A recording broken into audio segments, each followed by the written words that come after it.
past weeks have been catastrophic for our climate, which, since we live here, means they've been catastrophic for us. Trump and his team have been doing exactly what they said they'd do, undoing environmental protections and working tirelessly on the side of polluters. But from local groups to the global stage, forces are fighting back. So what is being done to protect the planet from President Trump?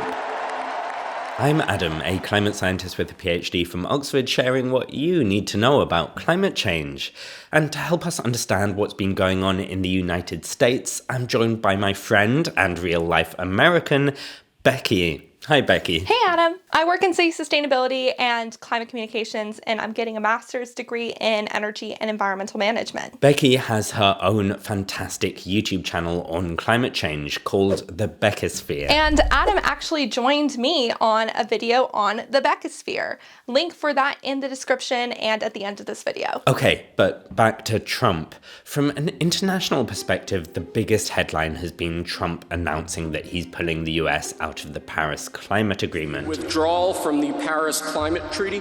But that's obviously just the tip of the freshly carved iceberg, if you'll excuse the pun. I will not. Well, that's fair. But you're right that the executive actions have rolled back environmental protections and pushed what Trump has called, in his own words, drill, baby, drill. He's attacked information by erasing references to climate change and censoring data. He's actively promoting oil use by attempting to get rid of fuel efficiency standards. He's ending climate work at the US Department of Homeland Security, and he's ended support for research mentioning climate. And of course, this is just the environmental stuff, and not even close to all of it.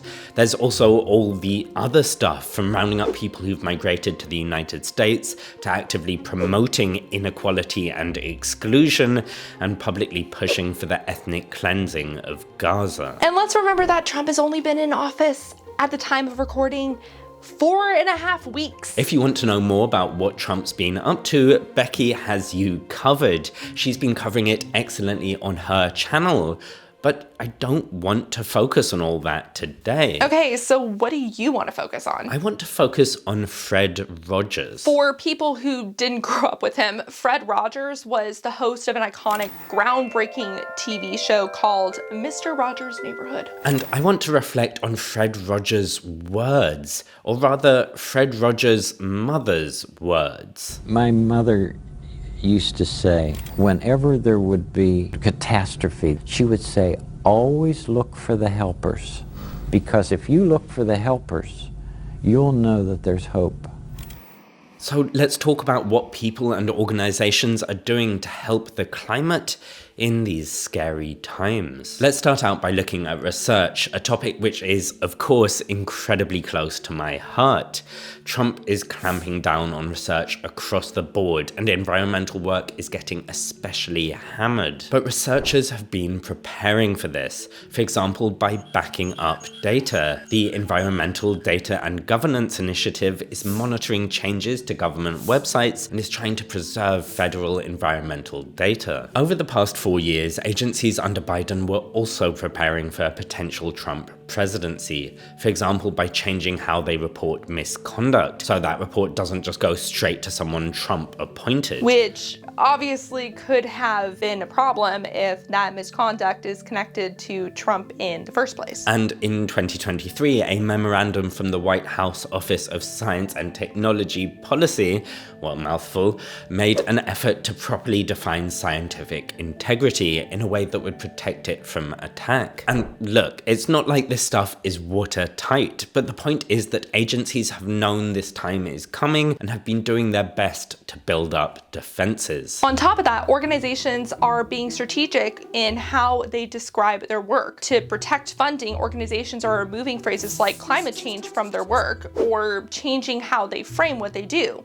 For example, Montana Renewables, which makes plant-based jet fuel, was able to get its $1.67 billion loan deal unfrozen by the new Department of Energy because it switched its messaging away from being a method of combating climate change to instead focus on how the project could benefit Western farmers and cattle ranchers. It obviously sucks that organizations are having to be strategic about how they talk about their work, but at least it's working in some cases. And speaking of some cases, the courts are also playing a crucial role in combating Trump. Adam, that was terrible. As in terribly good? As in, please stop. Nope.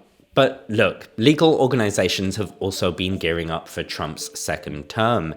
Organizations like the Climate Science Legal Defense Fund, which offers free legal and educational support for researchers facing harassment and intimidation. They've been scaling up operations and giving workshops, helping researchers understand everything from the kinds of activist activities they can get involved in to the threat of job reassignment. Then there's Earth Justice, who are fighting to protect environmental laws like the Clean Air Act and working to get Congress to halt Trump's efforts to gut agencies. By the way, both these organizations are non-profits, and links to both are in the description of this video, in case that's useful information for you. And there's a whole host of other environmental groups like the Natural Resource Defense Council and the Sierra Club who are preparing for legal battles to halt Trump's environmental destruction. There's plenty of work to stall Trump outside the US too.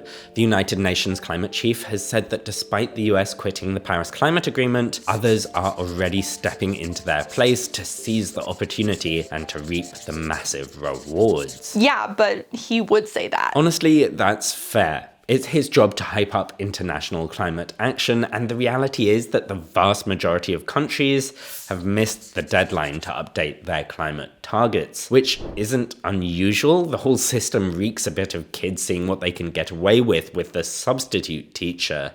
But at the same time, we are seeing some promising signs. Other countries are calling for tougher climate action to combat Trump. For example, the European Union has just proposed a goal to cut emissions by 90% by 2040. And the UK is aiming for at least 95% of electricity generation to be clean by 2030. And as someone who lives in the European Union but is from the UK, both of these facts make me pretty happy. And the fact is that other people want tough climate action too. A global survey found that 4 out of every 5 people across the world want their governments to take stronger climate action and to work together across national differences and borders to tackle the problem. And within the US, individual states are also taking matters into their own hands. Like with the Paris Agreement, 24 states have announced that they're still committed to the deal, even though the US as a whole is leaving. And individual states are taking steps to fight the polluters that Trump is working so tirelessly to protect. New York is enacting a law to make energy producers pay $75 billion into a fund to cover climate change damage. This could pave the way for other blue states to follow suit. Okay, that was decent. And while we're talking about states doing their bit in combating climate change, we can't not talk about California, which happens to be where Becky is from. My home state has long been a trailblazer when it comes to American environmental action. During Trump's first term, California sued Trump 123 times, winning most of those cases, though they weren't just covering climate. California is set to do the same under Governor Gavin Newsom and continuing statewide efforts that double down on clean energy and regulating the fossil fuel industry. Honestly, California is such a unique climate case within the United States, both in terms of the impacts that it feels and the action it takes. In fact, we could make a whole video just about California. We totally could. And we did. Our video over on Becky's channel is all about Becky's home state and how it's protecting itself and our climate from the Trump administration. Link coming up in just a sec. But I just wanted to say one more thing first. Of course, looking for the helpers doesn't make the problems go away.